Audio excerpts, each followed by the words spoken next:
been stretched to its limits. And I don't have a lot of patience anymore, and like my dear friend Robert there, I get to a point where, God damn it, I'm going to stand up and raise holy hell. I'm going to be a command sergeant major again. I'm going to take names and chew ass. Okay. And I'm going to do that till the day I die. I hope so. And I damn near died in October. But I have good friends in high places, no pun intended, who brought me back and told me that I had to come back because I wasn't finished yet. And part of what I had to do when I came back is sit with you in an interview and tell you from my heart what I've seen, what I've learned, and what I leave with the people on your film is I want to leave them with hope.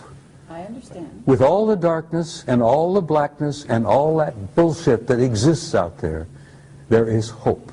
Absolutely. There is a future for your kids and your grandkids and your great-grandchildren, and this human race is going to make this transition, and we're going to survive this transcendent transformation into a new species. And we're going to the stars, Carrie, where we belong. We're going out there to take our natural place in that infinite community of life.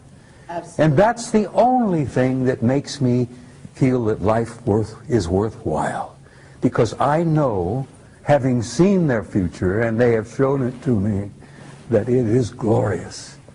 And I wouldn't be sitting here talking to you unless I believed that in the depth of my heart. And I want to leave that with your viewers. You've done so. That there is a future, and it's glorious, and there is going to be a tomorrow.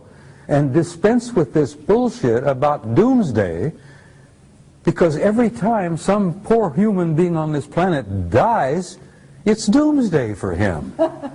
But that's not the end of life. That is true, but we need to handle a situation that's going on the planet right now that requires human beings to not just... We have to participate in it. We have to participate in our salvation. They have to participate through consciousness. Yes. Okay? And they have the ability, because we are, again, their progeny. We have those powers. We can fly. We can do anything we want to do. We can create reality. We can destroy reality. Honey, the human spirit is infinite. We have power we haven't even dreamed of yet. That's right. And once we realize who we are and what we are, and we start expressing that power, there's no end. We can change anything. Okay, so what we want people to do is we want to educate them, we want to wake them up, and we want to give them the tools by which to change their reality. And that's what you're doing with these films. That's exactly right. Now, Clifford.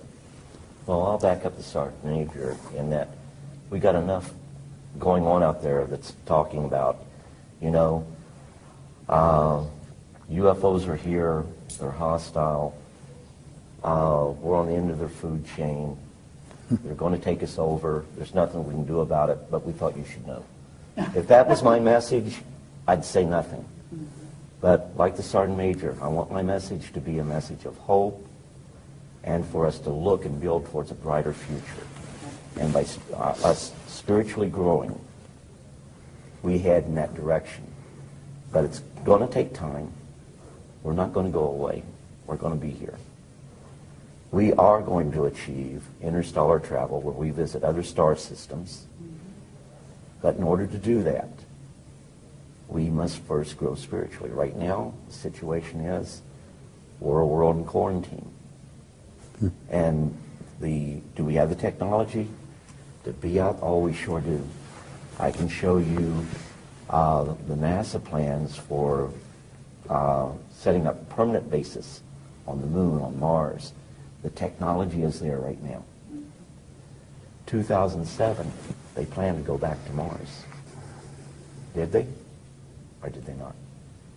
Something going on we don't know about? Yeah, probably there is. But we are still a world in quarantine. Okay, well, I don't agree that we're in quarantine. I actually think we have been invaded every way since Sunday by various races. In other words, the quarantine is off. The gloves are off, and that's part of the transition. In other words, you don't go to the big leagues without starting to get into the sort of understanding that there are positive and negative beings out there and diving into the water and learning how to swim on your own. So this is the challenge. And this is where you guys can bring your wisdom, your worldly knowledge to the people, and that's what we're doing here. Now I have a question for you, Bob Dean.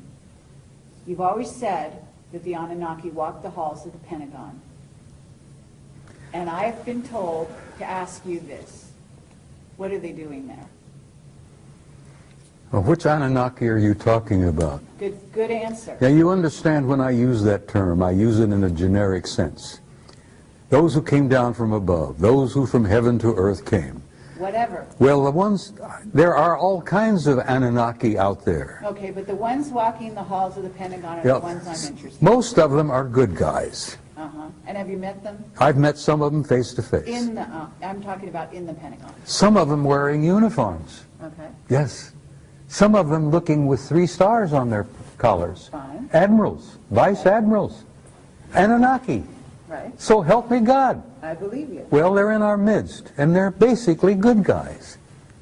Because they understand that there is an authority above them that is going to see that this race survives, and that this race makes its transition into a transcendent new species. Okay, then what's going on right now with our financial situation? Oh, that's bullshit, honey. Pardon me, but it's bullshit. They've been playing these games with money for the last 1,000 years. My old organization, the Templars, established the banking system, for Christ's sake, in the 11th century. Okay, but there's also an issue with gold, and there is something going down in America that is weakening. Let me tell you the something country. about gold. Fort Knox is half empty. It's 3 of the big underground repositories are empty. Okay, but there's tons of gold in the Philippines, supposedly. Oh, there's gold everywhere, but we've been trading gold to the Anunnaki. And you know that the gold isn't really about money. No, it's not about money, it's about power. But it's also about consciousness. Well, gold We're can talking turn... about gold, Ormus. Gold is not merely a pretty metal, which makes lovely jewelry. It's nice to hold, and it's nice to play with, and all that. The value of gold is it can be turned into Ormus. And the Ormus, this white powdered monatomic gold, is worth more than its weight in gold, because the Anunnaki ingest it. It generates their genome into immortality, for crying out loud. And that's why we've given them half the crap in Fort Knox in trade for their technology. Exactly. And if the average American realized that Fort Knox, if they ever conducted an inventory and an audit and realized that they only have half of what they think they've got, that we've traded the rest of it off to the Anunnaki for technology. That's the value of gold, Carrie, and I hope that's on film. And people will listen and say, holy conniption, you mean we don't have as much as we thought we had? Well, you've never had as much as you thought you had. You've been a little player in this game, and you've been manipulated for so damn long that you don't even realize that you're not even a part of the game. You're a player. You're just a part. Okay, but we want to change that in this interview. Okay? I know you do. We want the people listening to realize that they can take things at hand, and they can become aware, and awareness alone can change your reality. If they can inform themselves, Carrie, of who they are and what they are, they're free. They are free. They don't have to worry about this garbage anymore. Right. And they will not be allowed to be manipulated anymore by these other assholes out there. Pardon my French, I'm sorry. I'm an old command sergeant major, and I sometimes lose it and use old infantry terminology. But once the average guy out there realizes who he is, he's free. And I hope that your viewers see that and remember that of all things. And like what I said, told you before, let no one live in your mind rent-free. Make sure of your facts. The biggest problem I have documents. And everyone tells me they don't mean anything. Well, you know what? The Constitution is a document. And if you don't read it and understand your rights under the Constitution, then we lose those rights. There is no right more sacred than that right that is lost.